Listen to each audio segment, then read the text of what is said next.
한 주 동안 모두 평안하셨습니까? 네. 주님의 이름으로 환영하고 축복합니다. 우리 인사하십시다. 사랑합니다. 축복합니다.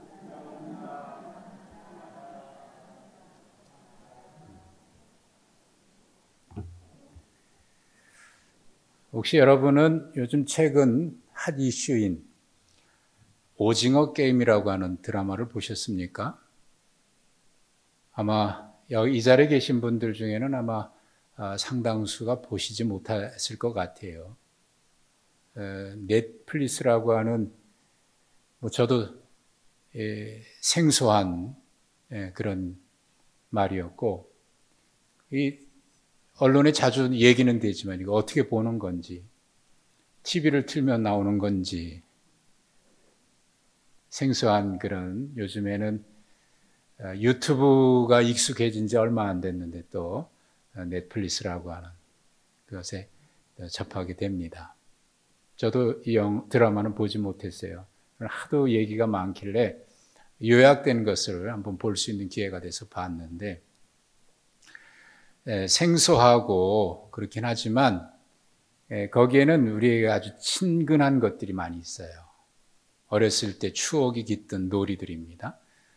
무궁화 꽃이 피었습니다 라고 하는 놀이, 그리고 딱지치기도 있고요, 그리고 달고나 뽑기도 있고, 줄다리기, 오징어 게임, 이런 것들이죠. 어렸을 때 추억이 깃든 그런 놀이들이 등장하니까 좀 친근하게 다가왔는데, 막상 그 스토리를 보니까 굉장히 잔인하고 폭력성이 가득합니다. 456명이 마지막 최후의 1인이 남기까지 치열한 목숨을 건 게임을 합니다. 그래서 게임에 지게 되면 그 자리에서 모두 죽어요. 그래서 마지막 한 사람 남을 때까지 치열한 생사를 건, 목숨을 건 서바이벌 게임을 합니다. 그리고 마지막 한 사람이 456억을 차지하게 되는, 넷플릭스 사상 90여 개국에서 이 드라마가 1위를 차지할 만큼 인기가 높대요. 그런데 반면에 그 잔인성과 폭력성 때문에 청소년들에게 주는 악영향이 막대할 것으로 예상이 돼서 곳곳에서 방영 금지해야 된다라고 하는 그런 요청도 많이 있습니다. 긍정과 부정 양면성이 있는 그런 드라마입니다. 제가 여기서 그 얘기를 하려고 하는 것은 아니고, 제가 얘기하고 싶은 것은 그 드라마에 기독교인이 3명이 등장하고 있는데 상당히 부정적으로 묘사되어 있습니다. 첫 번째 등장하는 기독교인은 줄다리기 게임에서 이깁니다. 그리고 나서 패배한 쪽은 죽지요. 그 자리에서 감사 기도를 해요. 하나님 감사합니다. 살게 해주셔서 감사하다는 얘기죠. 그러자 그 옆에 있는 사람이 비아냥대고 조롱하면서 이렇게 얘기합니다. 지 손으로 죽여놓고 대충 기도만 하면 천국 가나? 자, 그럼 우리도 기도하지. 이렇게 이기적인 기독교인의 행태를 꼬집고 비난하는 그런 말을 하죠. 두 번째 등장하는 기독교인은 가정폭력으로 아내를 죽이고 또 딸을 성폭행하는 목사로 등장합니다. 견디다 못한 딸이 아버지를 죽이고 이렇게 부르짖어요. 그 인간이 목사였어. 엄마를 때리고 나한테는 그 짓을 하고 나면 항상 이렇게 기도를 했지. 하나님, 우리 죄를 용서해 주세요. 세 번째 등장하는 기독교인은 마지막 게임에서 승리한 후에 길가에 버려진 주인공을 발견한 거리의 전도자로 등장합니다. 버려진 그의 안대를 벗겨주면서 이렇게 말합니다. 주님을 부정하는 어리석은 자들아 회개하라. 심판의 날이 다가온다. 너에게 오직 지옥불의 고통만이 기다리고 있을지니 주님 앞에 무릎을 꿇어라. 이 드라마에 그려진 그리스도인은 자비와 배려는 조금도 없는 매우 이기적이고 편협한 종교인입니다. 그 설정이 지나친 면이 있습니다. 기독교인을 과도하게 비하하는 그런 묘사로 그려져 있습니다. 그러기에 이것을 볼 때 불편한 마음이 있는 것은 사실이에요. 하지만 이런 생각을 하게 됩니다. 그동안 기독교가 사회에 어떤 모습으로 비춰지고 있었을까? 세상이 바라보는 기독교인의 이미지는 과연 어떤 모습이었을까? 냉정하게 생각해 보게 됩니다. 이 드라마에 등장하는 기독교인들은 기도합니다. 전도합니다. 매우 거룩한 모습을 하고 있습니다. 그러나 그들의 기도가 그리고 그들의 전도가 힘이 없는 이유, 전혀 감동이 되지 않는 이유는 어디에 있는 것일까요? 주님은 우리를 향해서 너희는 세상의 소금이다. 너희는 세상의 빛이다. 그래서 너희의 착한 행실을 보고 세상의 많은 사람들이 하나님 아버지께 영광을 돌리도록 그렇게 살아야 한다라고 말씀을 하셨습니다. 그리고 십자가를 지시기 얼마 전에는 제자들에게 이렇게 말씀하셨죠. 내가 너에게 새 계명을 주노니 서로 사랑하라. 너희가 서로 사랑하면 이로써 세상 사람들이 너희가 비로소 내 제자인 것을 알게 될 것이다 라고 말씀을 하시면서 사랑하라는 말씀을 주셨습니다. 그리고 오늘 우리가 함께 읽으셨던 말씀에 베드로 사도는 이렇게 말씀을 주고 있죠. 너희를 부르신 거룩한 이처럼 너희도 모든 행실에 거룩한 자가 되어야 한다라는 명령을 주고 있습니다. 그런데 막상 우리의 삶은 영화, 드라마 얘기할 것 없이 우리의 현실 속에서도 과연 이 말씀대로 우리가 살고 있는 것일까? 그리고 주님은 우리에게 오늘 베드로 사도를 통해서 거룩하라고, 하나님이 거룩하니 너희도 거룩하라고 했는데 과연 우리는 거룩한 삶을 살고 있는 것일까? 질문하게 되고요. 아니, 그 질문 이전에 거룩함이란 도대체 어떤 모습을 말하는 것일까라고 하는 생각을 먼저 하게 됩니다. 팀 체스터 또 스티브 티밋이라고 하는 두 분이 함께 쓴 공저 책입니다. 우리 번역으로는 일상교회라고 하는 제목으로 번역되어 있는 책입니다. 이 책에서 거룩함을 이렇게 정의를 했습니다. 거룩함은 경계선이 없다. 거룩함은 우리의 친구관계, 결혼, 일, 여가, 재정, 그리고 정치까지 규정한다. 거룩함은 일요일 아침 교회 모임에서 행하는 일은 물론 월요일 아침 공장에서 행하는 일이기도 하다. 거룩함은 어떤 교회 구성원인가만이 아니라 어떤 이웃인가에 관한 것이기도 하다. 거룩함은 성경책을 들고 있을 때 당신은 누구인가만이 아니라 운전대를 잡고 있을 때 당신은 누구인가에 관한 것이기도 하다라고 말합니다. 이것을 좀 더 확대해 보면 이렇겠죠? 거룩함은 성경책을 들고 있을 때만이 아니라 가정에서 설거지할 때의 모습이기도 하다. 거룩함은 기도할 때의 모습만이 아니라 우리가 일생생활에서 많은 사람들과 함께 살아갈 때의 모습이기도 하다. 거룩함은 우리가 예배할 때의 모습만이 아니라 우리가 직장에서, 가정에서, 부모로, 자녀로, 직장인으로 살아갈 때의 모습까지 경계선을 허물어야 한다. 그런데 이번엔 이렇게 지적합니다. 우리의 믿음은 일요일 아침에 하나님을 찬양하고 그분의 말씀을 들을 때는 살아나지만 그리스도의 몸을 떠나 사는 주중에는 내내 절뚝거리고 있다라고 지적을 했습니다. 한마디로 믿음과 삶의 균형을 잃어버린 불균형을 말하고 있는 거예요. 왜 이렇게 균형을 잃어버렸을까요? 한쪽 다리를 절로 긴 것처럼 왜 교회와 성경책을 들고 있을 때와 가정과 삶의 현장에서는 서로 균형을 이루지 못하는 그런 불균형이 되었을까요? 예배 드릴 때 믿음은 살아나지만 왜 삶의 현장에는 힘을 잃어버리고 있을까요? 성경책을 들고 있을 때와 운전대를 잡고 있을 때는 왜 달라지는 것일까요? 예배당에서 찬송할 때, 기도할 때의 모습과 가정에서 그리고 세상의 모습은 왜 달라져야만 하는 것일까요? 교회 역사가들은 주후 313년 기독교가 로마의 국교가 되기 시작하면서부터 그런 모습이 시작됐다라고 지적을 합니다.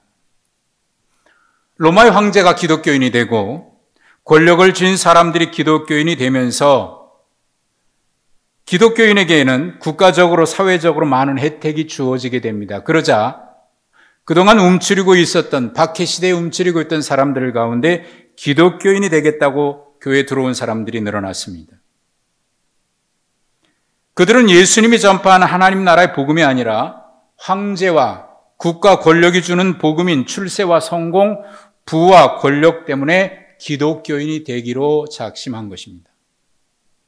그러니 그들은 하나님의 나라를 바라보는 것이 아니라 이 세상 나라를 바라볼 수밖에 없었던 것이죠.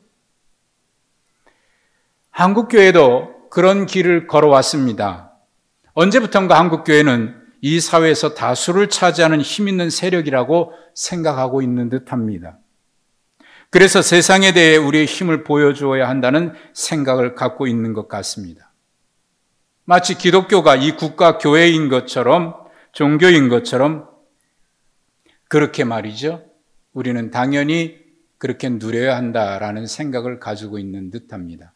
그러다 보니 세상은 교회에 대해서 또 다른 기득권 세력으로 바라보고 있습니다. 섬김과 사랑과 봉사가 아닌 정치, 경제와 결탁한 힘 있는 세력으로 바라보고 있는 것입니다. 그래서 예수님의 마음으로 사랑으로 섬기기보다는 기득권을 누리려고 하는 그런 마음들이 우리 마음속에 있는 것은 아닌지 모르겠습니다. 우리가 그동안 어떻게 했는데 교회를 이렇게 무시해? 라고 하는 생각이 아니라 정말 주님의 말씀대로, 주님이 기뻐하시는 대로 존재하고 있는지 우리 자신을 돌아봐야 한다는 말입니다. 앞서 베드로는 지난주에 말씀드린 대로 그리스도인의 이중적인 정체성을 말했습니다. 우선은 흩어진 나그네와 같은 존재입니다. 말씀드린 대로 나그네라고 하는 것은 먼저 전제된 것이 있습니다. 돌아가야 될 고향이 있는 존재가 나그네입니다. 흩어진 나그네인 그리스도인은 과연 어디로 가야만 할까요? 궁극적으로 돌아가야 될 고향은 어디일까요? 1장 4절에서 베드로 사도는 썩지 않고 더럽지 않고 쇠하지 아니하는 영원한 유업을 말했습니다. 그 유업을 바라보면서 그것을 얻기 위해서 믿음으로 살아가는 사람들이 바로 나그네인 그리스도인의 모습이라고 얘기합니다. 이것이 거룩한 삶을 살아야 하는 이유입니다. 따라서 영원한 유업을 바라보고 있는 나그네인 그리스도인은 과연 어떻게 살아야 하나? 베드로 사도는 다음 몇 가지로 얘기합니다. 이렇게 살아야 한다고 명령을 합니다. 첫째는 그리스도인은 하나님의 나라를 분명히 믿는 사람들입니다. 15절에 말씀합니다. 오직 너희를 부르신 거룩한 이처럼 너희도 모든 행실에 거룩한 자가 되라. 우리를 구원하고 부르신 주님은 빌라도의 법정 앞에서 다음과 같은 질문을 받습니다. 너의 나라는 어디에 있느냐? 그 질문에 주님은 이렇게 대답을 하셨습니다. 내 나라는 이 세상에 있지 아니하니라. 만약에 이 세상에 있다고 하면 나는 천군과 천사를 동원해서 이 세상을 정복할 수 있었을 텐데 내 나라는 이 땅에 있지 아니하기 때문에 그렇게 하지 아니한다라고 말씀을 하셨습니다. 그리스도인들은 하나님이 다스리는 나라라고 하는 분명한 그 실제를 믿는 사람들입니다. 영원한 하나님 나라가 있음을, 그것을 믿고 살아가는 사람들입니다. 만약에 그것을 믿지 않고 살아간다고 하면 우리의 믿음은 참 많은 허상일 거예요. 하나님은 이 세상에 속한 나라가 아니라 이 세상을 초월한 영원하고 영적인 나라였습니다. 그러므로 베드로 사도는 이 하나님의 나라를 알지 못할 때 따랐던 욕심과 또 개인의 욕망을 추구하는 것에서 떠나서 우리를 부르신 그분처럼 우리도 역시 모든 일에 거룩한 자가 되어야 한다라고 명령을 하고 있는 겁니다. 두 번째는 주님의 재림과 또 하나님 앞에 서는 최후의 심판을 믿는 사람들이 그리스도인입니다. 13절은 이렇게 말씀합니다. 너희 마음의 허리를 동이고 근신하여 예수 그리스도께서 나타나실 때에 너희에게 가져다 주실 은혜를 온전히 바랄지어다. 주님의 재림을 믿고 주님의 재림 때에 우리에게 주실 은혜를 기다리는 사람들입니다. 그리고 17절에 분명히 말씀하죠. 외모로 보시지 않고 각 사람의 행위대로 심판하시는 일을 너희가 아버지라 부른즉 너희가 나그네로 있을 때를 두려움으로 지내라. 주님의 재림을 믿고요. 그때 주실 은혜를 기다리면서 또 동시에 하나님 앞에 설 마지막 심판 때가 있음을 알고 거룩하신 하나님을 아버지라 부르는 그리스도인들은 두려움과 떨리는 마음으로 이 시대를 살아가야 한다라고 명령을 하고 있는 것이죠. 세 번째 명령은 하나님께 소망을 두라는 겁니다. 그것이 그리스도인입니다.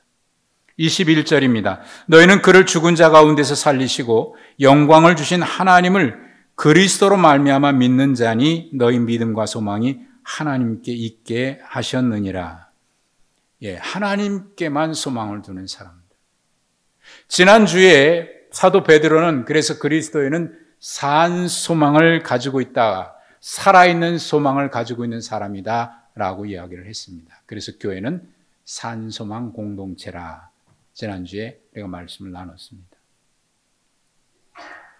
자, 이것이 그리스도인이 이 세상에서 두렵고 떨림으로 살아가야 될 나그네로서 살아가는 그리스도인의 모습이고 삶의 태도입니다. 그런데 여기에를 떠나서 더 구체적으로 우리가 이렇게 살아야 하는 이유가 있는데 그것은 바로 우리가 이 세상 살아가는 실제적인 삶의 모습입니다. 22절입니다. 너희가 진리를 순종함으로 너희 영혼을 깨끗하게 하여 거짓이 없이 형제를 사랑하기에 이르렀으니 마음으로 뜨겁게 서로 사랑하라 라는 말씀입니다. 왜 그렇게 해야 되느냐? 그 이유를 23절입니다. 23절의 시작은 우리에게는 번역되지 않습니다만은 왜냐하면이라고 시작을 해서 그 이유를 밝히고 있는데 너희가 거듭난 것은 썩어질 씨로 된 것이 아니요 썩지 아니할 씨로 된 것이니 살아있고 항상 있는 하나님의 말씀으로 되었기 때문입니다. 그리고 하나님의 말씀은 25절에 분명히 밝히고 있듯이 오직 주의 말씀은 세세토록 있도다 하였으니 너에게 전한 복음이 곧 이 말씀이니라. 그러므로 그리스도인의 거룩이라고 하는 것은 하나님의 말씀을 따라 세상의 사람들과 다른 모습을 할 때 그것을 거룩이라고 얘기하는 거죠. 다른 모습이 어디에서 나타나야 되느냐? 하나님의 말씀을 따라 살아가는 모습에서 나타나야 된다는 겁니다. 주후 130년경 그 박해 시대를 살아갈 때에 플라니우스라고 하는 분이 디오그네투스라고 하는 사람에게 보낸 편지 속에 그리스도인에 대한 이야기가 수록되어 있습니다. 그들은 자기 나라에서 살지만 외인으로 살 뿐입니다. 시민으로서 그들은 모든 것을 다른 사람들과 나누지만 외인으로서 모든 것을 견딥니다. 그들에게는 모든 외국 땅이 고국 땅과 같고 모든 고국 땅이 외국 땅과 같습니다. 오늘 나그네라고 사도 베드로를 통해서 주신 말씀처럼 그렇죠? 또 모든 사람처럼 결혼도 합니다. 자녀도 낳지만 버리지는 않습니다. 또한 공동 식탁도 있지만 공동 침대는 없습니다. 그 당시에 로마 사회는 딸을 낳으면 많은 딸들이 버려졌어요. 그런데 그리스도인들은 절대 버리지 않았습니다. 그리고 공동 식탁은 사랑의 교제를 말하는 거예요. 그런데 공동 침대에 없다는 얘기는 뭐냐면 그 당시 얼마나 문란한 성생활로 인해서 타락했습니까? 그런데 기독교인들에게는 그런 것이 없다는 거죠. 이어지는 말을 계속 보겠습니다. 육신 안에 있지만 육신을 따라 살지는 않습니다. 그들은 세상에서 세월을 보내지만 천국의 시민들입니다.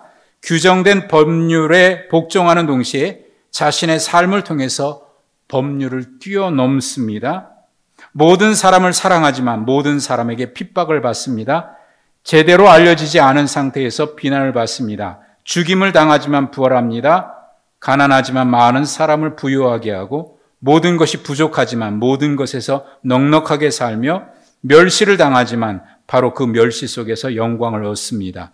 악하다는 말을 듣지만 의롭게 되고 욕을 먹지만 축복하고 모욕을 당하지만 모욕을 존경으로 갚고 선을 행하지만 악행자로 벌을 받습니다. 벌을 받을 때 마치 그 벌로 인해 생명으로 인도되는 것처럼 기뻐합니다. 그래서 그 당시 사람들은 기독교인을 볼 때 참 이상한 사람들이다. 자, 그런데 이 이야기를 쭉 보면 우리도 이상하게 느껴져요. 야, 어떻게 그렇게 살지? 그 얘기는 우리는 그렇게 살지 않고 있다는 것이 전제되어 있기 때문에 그렇죠? 어떻게 그렇게 살아? 우리조차 그들을 초대 그리스도인들의 모습을 보면서 우리는 종종 얘기하죠. 초대 그리스도인들처럼 살자, 초대교회로 돌아가자. 그런데 막상 돌아가려고 그들의 삶을 기록으로 살펴보니까 어떻게 그렇게 살았지? 저는요, 그동안 사랑의 사도 그러면 사도 요한이 생각났었습니다.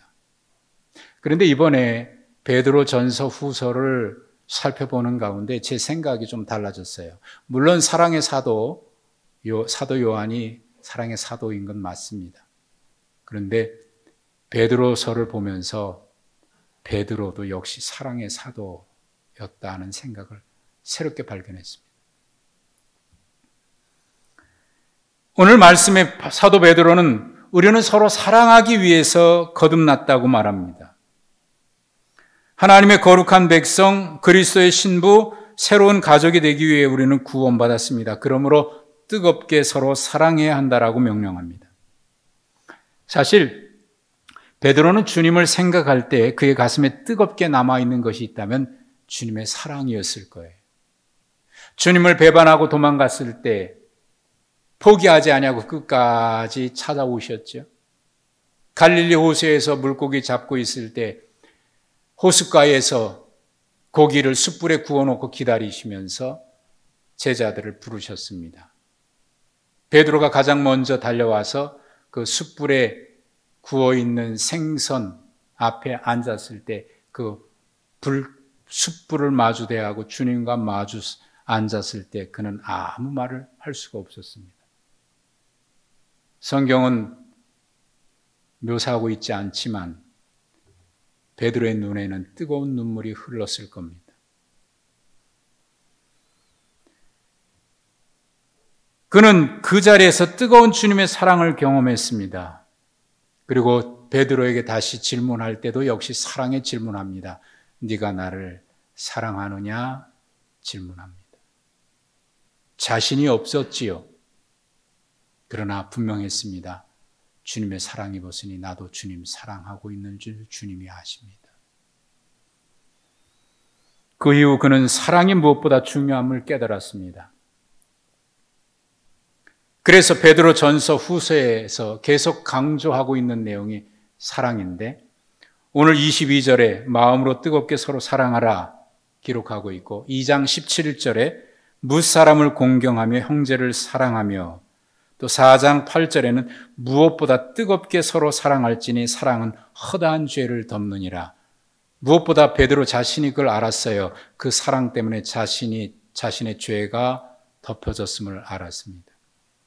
5장 14절에도 말씀합니다. 너희는 사랑의 입맞춤으로 서로 무난하라. 그리고 베드로 후서로 넘어가면 1장 5절부터 7절에 믿음의 덕을 덕의 지식을, 지식의 절제를 절제의 인내를, 인내의 경건을, 경건의 형제 우애를. 얼마나 아름다운 경건의 모습들이고 신앙의 모습들입니까? 그런데 맨 마지막에 미완성이에요, 여기가. 그래서 마지막 완성을 이렇게 얘기합니다. 형제 우애에 사랑을 더해야 완성이 된다고 얘기를 해요. 로마의 대박해 시대의 그리스도인들은 고난 가운데서도 뜨겁게 사랑했습니다. 지난주에 말씀드린 대로 베드로 전서는 네로 황제의 대박해 시대에 베드로 사도가 그 한복판에서 흩어진 나그네와 같은 그리스도인들을 향해서 보낸 편지입니다. 그런 대박해 시대에 그리스도인들은 뜨겁게 서로 사랑했습니다. 그런 그리스도인들을 보면서 로마 사람들은 이 사람들 참 매력 있는 사람들이다라고 느꼈습니다.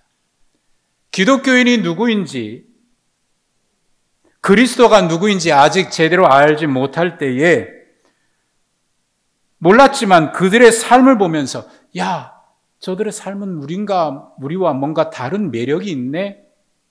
그렇게 매력을 느꼈습니다. 그 당시 그리스도인들은 차별을 받아야 했습니다. 목숨을 내놓아야 하는 일도 있었습니다.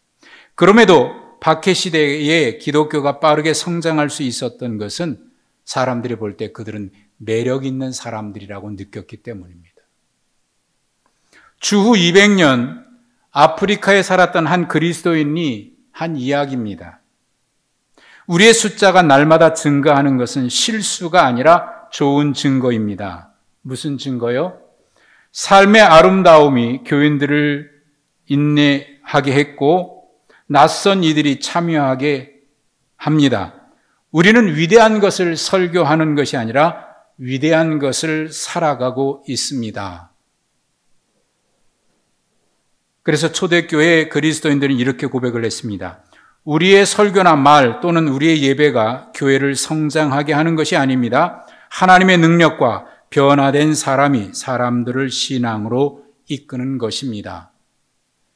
예배가 중요하지 않다는 얘기가 아니고 신앙생활의 모습들이 중요한 게 아니다라는 얘기가 아니라 하나님의 능력으로 변화된 그 모습, 그것을 보면서 야, 저 사람들 정말 매력 있는 사람들인데, 이래서 그 박해 시대의 그리스도인들이 늘어났다는 거예요. 여러분, 거룩이 바로 이런 모습 아니겠습니까? 거룩이라고 하는 말 자체가 구별됨 또는 뭔가 다름이라는 뜻을 가지고 있는데, 무엇이 구별되는 것이고 무엇과 구별되는 것이고 무엇이 다른 것을 말하는 것일까요? 어느 교회에 속하고 있는가가 아니라 세상 속에서의 삶이 달라야 하는 것, 그것을 거룩이라고 말하는 것입니다. 초대교회가 성장한 이유는 그리스도인들이 살아갔던 방식과 그들의 대화 속에서 나타났습니다. 삶의 방식이 달랐고요, 대화의 주제가 달랐고 사용하는 말의 표현이나 언어가 달랐습니다. 이유는 그들이 영원한 하나님 나라를 바라봤고 재림 때에 주실 주의 은혜와 하나님 앞에 섰을 때에 받을 심판을 의식하면서 영원한 나라를 바라보면서 살았기 때문입니다. 혹자는 이렇게 얘기했습니다. 사람들을 교회로 이끄는 것은 그들이 우리를 볼 때 다르다고 여기는 어떤 것이다 라는 겁니다. 우리가 볼 때 우리는 다른 사람이야 라고 말하는 것이 아니라, 그렇게 우리가 스스로 여기는 것이 아니라 세상이 볼 때 다르다고 여겨야 한다는 겁니다. 그렇게 초대교회 그리스도인들은 살았습니다. 그리고 세상으로부터 그런 평가를 받았습니다. 저들은 그리스도를 따르는 자들인데 우리와는 뭔가 달라도 다른데, 그들은 왜 그렇게 사는지 모르지만 정말 매력 있는 삶을 살고 있다. 우리도 그렇게 살고 싶다.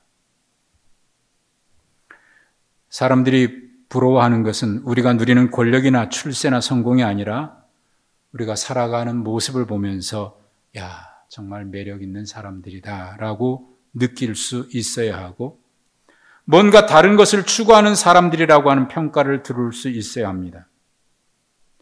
초기 기독교 당시의 그리스도인의 삶에 대해서 역사가는 이렇게 평가를 했습니다.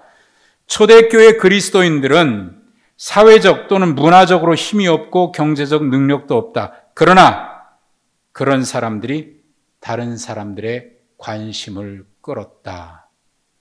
이 초대교회 그리스도인들을 보고 역사가가 평가한 내용입니다.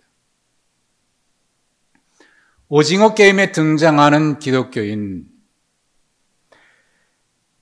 차라리 그들이 기도하고 전도하는 것 매우 중요합니다마는 그 상황에서 말없이 예수님의 마음으로 그들을 보듬고 일으켜 주었다면 어땠을까요?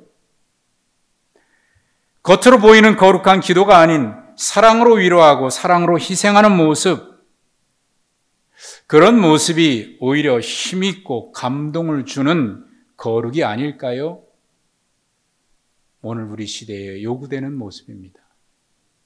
기도해야 합니다. 또 복음도 전해야 합니다. 그런데 아무 말 없이 사랑으로 보듬고 위로해주고 이렇게 세웁니다. 저들이 누구지? 알고 보니까 그들이 기도하고 있었습니다. 알고 보니까 그들이 예배하고 있었습니다. 알고 보니까 그들이 하나님의 말씀을 믿고 있었습니다. 여러분, 이게 거룩이고 이게 감동이고 이게 힘이 있는 것 아닐까요? 그러나 신앙은 개인적으로 자기만의 신앙으로 거룩을 살아내기가 어렵습니다. 신앙은 공동체가 제외된 채, 공동체에서 벗어난 채 나홀로 그렇게 살아내기가 어렵습니다. 그래서 교회는 공동체입니다. 그리스도의 몸인 교회 공동체는 결코 개인적이지 않습니다. 개인 홀로이지도 않습니다. 세상은 그리스도인 한 사람 한 사람의 삶을 통해서도 복음의 능력을 보아야 하지만 교회 공동체에 하나님의 사랑이 실천되고 있음을 볼 수 있어야 합니다. 거룩이 조롱당하고 하나님의 이름이 땅에 떨어지고 교회가 웃음거리가 되고 있을 때 어떻게 하면 하나님의 이름을 높임을 받을 수 있을까? 어떻게 하면 땅에 떨어진 하나님의 명예를 회복해 드릴 수 있을까? 우리의 모습으로 하나님의 명예를 우리가 높여드릴 수 있는 그런 거창한 사람들은 아닐지 모르지만, 그러나 우리 때문에, 오늘의 우리의 모습 때문에, 교회의 모습 때문에 하나님의 하나님의 명예가 땅에 떨어지고 그리스도인의 명예가 실추되고 교회가 비난받고 조롱받고 있다면 어떻게 하면 그리스도인의 명예를 회복할 수 있고 어떻게 하면 땅에 떨어진 하나님의 이름을 다시 회복해 할 수 있을까? 어떻게 하면 교회가 다시 세상에서 존경을 받을 수 있을까? 승자 독식의 사랑 없는 치열한 경쟁에서 사람들은 나름대로 어딘가에 기대고 싶어 합니다. 어쩌면 기댈 곳이 없기 때문에 이 잔인성 가득한 이 드라마가 사람들이 거기에 환호하고 있는지도 모르겠습니다. 거기서 대리 만족을 얻고 싶어서 말입니다. 그래서 나도 일확천금의 출세를 기대하고 있기 때문에 나는 그렇게 하지 못하지만 여기서라도 만족을 얻겠다고 거기에 그렇게 환호하고 있는지도 모르겠습니다.